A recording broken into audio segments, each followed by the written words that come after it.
एक इंसान ने ना चाहते हुए भी ये साबित करके दिखा दिया कि उम्मीद आखिरी सांस तक नहीं छोड़नी चाहिए। क्यों नहीं छोड़नी चाहिए ये वीडियो देखते देखते आपको पता लग जाएगा। भगवान श्री राम ने 14 वर्ष का वनवास काटा था, लेकिन वो जंगल था, वहां पर खाने पीने की व्यवस्था की जा सकती थी। लेकिन क्या हाल होगा आपका अगर आपको 14 महीने के लिए बीच समंदर में एक छोटी सी नाव पर छोड़ दिया जाए। उस नाव का कंट्रोल सिस्टम भी आपके हाथ में ना हो, ना तो आप बाहरी दुनिया से संपर्क कर पाए, ना ही दूर दूर तक किसी इंसान की शक्ल देख पाए, ना तो आपके सर के ऊपर छत हो, ना ही सोने के लिए समतल जमीन, ना तो खाने के लिए खाना हो और ना ही पीने के लिए पानी। अगर हो तो सिर्फ दो चीज, ऊपर खुला आसमान और दूर दूर तक फैला तूफानों से भरा समंदर। ऐसी परिस्थिति में सरवाइव करने की सोचने मात्र से ही रूह कांप जाती है। तो सोचो कोई इंसान 14 महीने तक कैसे जिंदा रहा होगा बीच समंदर में। यह कहानी है एक ऐसे इंसान की जो ना चाहते हुए भी बीच समंदर में तूफानों के बीच कहीं अचानक से गुम हो गया और इन भीषण परिस्थितियों का सामना करना पड़ा।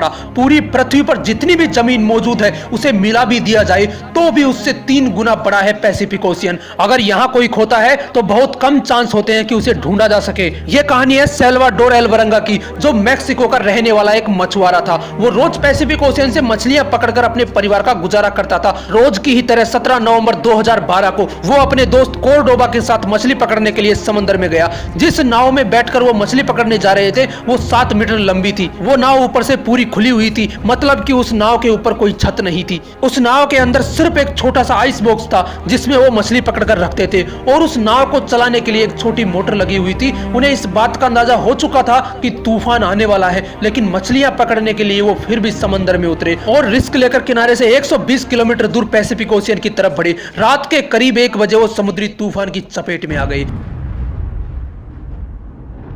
मछली पकड़ने के लिए लगाए हुए जाल उन्होंने वहीं काट दिए और नाव को किनारे की तरफ दौड़ाने लगे। 6 घंटों तक लगातार नाव को दौड़ाने के बाद वो किनारे से 24 किलोमीटर दूर थे, लेकिन उस वक्त नाव को चलाने वाली मोटर ने भी काम करना बंद कर दिया। लेकिन नाव में लगा रेडियो अभी भी काम कर रहा था। उन्होंने रेडियो की सहायता से अपनी लोकेशन अपने बॉस को बताई। उनके बॉस ने उनसे कहा कि वो उन्हें लेने आ रहा है, लेकिन कुछ देर बाद ही उनके रेडियो ने भी काम करना बंद कर दिया। अब ना तो वो किसी से संपर्क कर सकते थे, ना ही अपनी नाव को कहीं ले जा सकते थे। उन्हें किनारे पर खड़े पहाड़ नजर आ रहे थे। वो किसी तरह अपनी नाव को किनारे की तरफ ले जाने की कोशिश करते, लेकिन विपरीत दिशा में चल रही हवा उनकी नाव को किनारे से दूर ले जाने लगी और किनारे पर दिखाई दे रहे पहाड़ धीरे धीरे दिखाई देना बंद हो गए। उनके बॉस ने उन्हें ढूंढने के लिए सर्च टीम भेजी। 4 दिन सर्च ऑपरेशन चला, लेकिन वो कहीं नहीं मिले और उनके बॉस ने हार मानकर उन्हें ढूंढना बंद कर दिया। और तब तक हवा का बहाव उन्हें किनारे से 450 किलोमीटर दूर ले जा चुका था। उस छोटी सी नाव को एक विशाल समंदर में ढूंढना बहुत मुश्किल था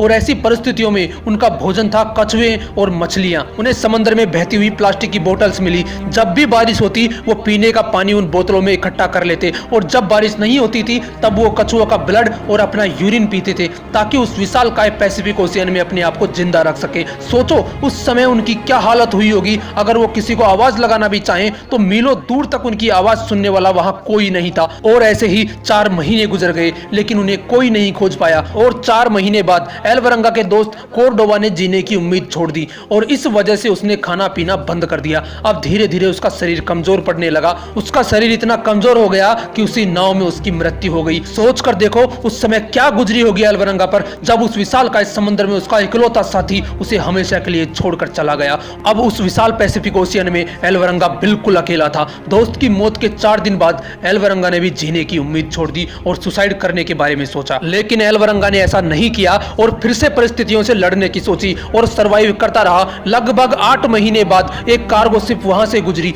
एल्वरंगा ने वहां से खड़े होकर इशारे भी किए, लेकिन नाव छोटी होने के कारण किसी का भी ध्यान उसकी तरफ नहीं गया और शिप सीधा निकल गया। महीनों से वो जिस घड़ी का इंतजार कर रहा था वो आखिरी उम्मीद भी उसके बहुत करीब से निकल गई। सोचकर देखो उस समय उस पर क्या गुजरी होगी। वो फिर से उसी समुद्र में अकेला रह गया। 11 महीने के अंदर वो उसी छोटी सी नाव से 8000 किलोमीटर का सफर तय कर चुका था। इन 11 महीनों में उसने कड़ाके की धूप, कंपकपा देने वाली सर्दी और बरसात को सहा और फिर भी उसकी जंग जारी थी। आखिरकार 30 जनवरी 2014 को उसे पानी में तैरते हुए नारियल और आसमान में उड़ते हुए पक्षी दिखाई दिए। एल्वरंगा समझ गया कि जमीन कहीं आसपास है। एल्वरंगा को एक टापू दिखाई दिया। उस समय वो टापू उसके लिए किसी स्वर्ग से कम नहीं था। उसने तुरंत नाव से जंप लगाया और तैरकर उस टापू पर पहुंचा। 438 दिनों के बाद उसने जमीन पर पैर रखा था। उस टापू पर उसे एक घर दिखाई दिया और वहां पर 438 दिनों बाद उसकी किसी इंसान से मुलाकात हुई। उसके बाद वो अपने घर गया और अपनी इस पूरी जर्नी की एक किताब लिखी। ना चाहते हुए भी उस बंदे ने एक ऐसा वर्ल्ड रिकॉर्ड बना दिया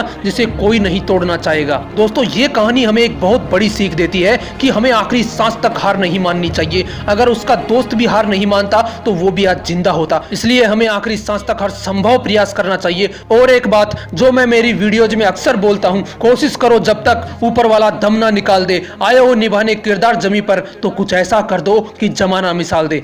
अगर वीडियो अच्छी लगी तो इसे लाइक कीजिए और अगर आपने मोटिवेशनल विंग्स को अभी तक सब्सक्राइब नहीं किया है तो इसे सब्सक्राइब कीजिए। मिलते हैं नेक्स्ट वीडियो में एक नए मोटिवेशन के साथ। जय हिंद, जय भारत।